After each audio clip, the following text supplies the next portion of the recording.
Barcelona emerged from a thrilling Clásico the more satisfied on Sunday as the 10-man Catalans edged closer to a first unbeaten La Liga following a 2-2 draw with Real Madrid. Cristiano Ronaldo and Sergi Roberto both missed the second half at Camp Nou, the first injured, the second sent off, as Gareth Bale's late strike rescued Real a point. Lionel Messi had given Barça the lead after early goals from Ronaldo and Luis Suarez. Barça, already crowned champions, remain 15 points ahead of Real in the table, but this clash was about more than just points. Here, we look at 5 things we learned from a controversial contest. No such thing as a dead Clásico. If Sunday's match proved anything, it is that the Clásico always means something. 8 yellow cards and 1 red pointed to the heat in the game, which fizzed throughout and briefly erupted during 5 bad-tempered minutes at the end of the first half. Without their usual relevance to the league table, and with their differing fates in La Liga and the Champions League, this match came down to a basic need to prove one team was better than the other. Barça will claim Real scraped a draw against opponents down to 10 men for half of the match, while Real will say they were without their star player for the same time, and perhaps longer at fitness. And that is not to mention the many grievances against the referee, from both sides, that could have swung the result. In the end, the debate was left open. Ronaldo makes Real sweat. Zinedine Zidane's nightmare, far more than a defeat at Camp Nou, would surely have been to lose Cristiano Ronaldo to injury less than 3 weeks before the Champions League final. Real now face an anxious wait to discover the extent of the damage, with tests due to be carried out on Monday. After the match, Zidane reported that Ronaldo had said it was only a small problem, but in the same breath admitted the striker was a little bit worried by the swelling. The hope will be that Ronaldo played on for 31 minutes after his collision with Gerard Piqué because the damage was not significant, rather than made it worse to avoid sitting out a Clásico. Either way, the Portuguese will now endure the unwanted attention that comes with sustaining an injury so close to a crunch game. Liverpool will watch with interest. Barça showing their champion colours. Perhaps if there was a match to demonstrate all the attributes that pushed Barcelona to a domestic double, this was it. There was the individual brilliance of Messi, who steered the momentum by putting his side ahead with a superb solo effort in the second half. There was the important save from Marc-André ter Stegen, who denied Ronaldo early on. There was the grit and resilience instilled by Ernesto Valverde, as Barça played for 45 minutes, a man down but still eked out a draw. There was the standing ovation for Andrés Iniesta, invaluable opener from Luis Suarez. There was also a little bit of luck, as Real were denied a clear penalty late on when Jordi Alba booted Marcelo. This was Barça, not always at their mesmerizing best, but gutsy and, in the league at least, unbeatable. Bale makes his case. Gareth Bale had the last word and he will hope Zidane was listening.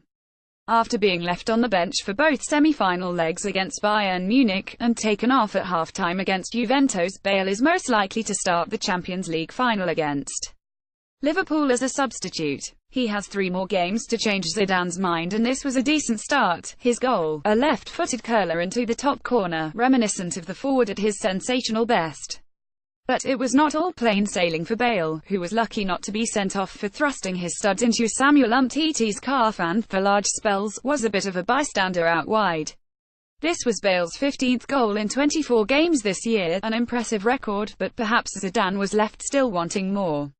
VAR will add accuracy, but at what cost? This would have been a fascinating test case for VAR, a match that was ultimately decided by poor refereeing decisions but defined by its fluency, tempo and aggression.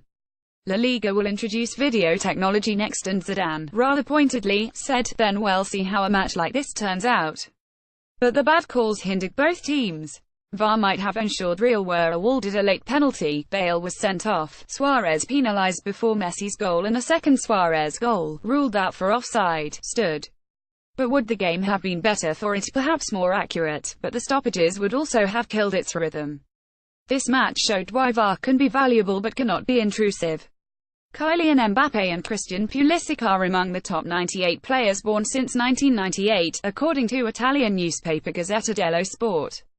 Check out the top 25. Juan Pimiento caption: The German midfielder of the Chicago Fire, Bastian Schweinsteiger, speaks after losing 2-1 against Atlanta United on Saturday, May 5 at Toyota Park. The German midfielder of the Chicago Fire, Bastian Schweinsteiger, speaks after losing 2-1 against Atlanta United on Saturday, May 5 at Toyota Park. Caption: Chicago Fire head coach Veljko Paunovic hailed his team's performance despite the loss to Atlanta United on Saturday, May 5 at Toyota Park, reiterating his belief the team is headed in the right direction. Chicago Fire head coach Veljko Paunovic hailed his team's performance despite the loss to Atlanta United on Saturday, May 5 at Toyota Park, reiterating his belief the team is headed in the right direction. Caption: Chicago Fire defender Johan Kappelhoff, one of the standout players from Saturday's loss to Atlanta United at Toyota Park, highlighted the difficulty of their rivals and how the Fire measured up against them courtesy Chicago Fire. Chicago Fire defender Johan Kappelhoff, one of the standout players from Saturday's loss to Atlanta United at Toyota Park, highlighted the difficulty of their rivals and how the Fire measured up against them courtesy Chicago Fire. Caption: The Champions League final is set after this midweek's drama-filled action, including Real Madrid reaching another final and Liverpool surviving Roma, as well as the Chicago Fire missing out on a transfer target. The Champions League final is set after this midweek's drama-filled action, including Real Madrid reaching another final and Liverpool surviving Roma, as well as the Chicago Fire missing out on a transfer target. Caption: Chicago Fire head coach Veljko Paunovic previews his team's upcoming match-up against Atlanta United and what it means for the Fire given the recent results courtesy Chicago Fire. Chicago Fire head coach Veljko Paunovic previews his team's upcoming match-up against Atlanta United and what it means for the Fire given the recent results courtesy Chicago Fire.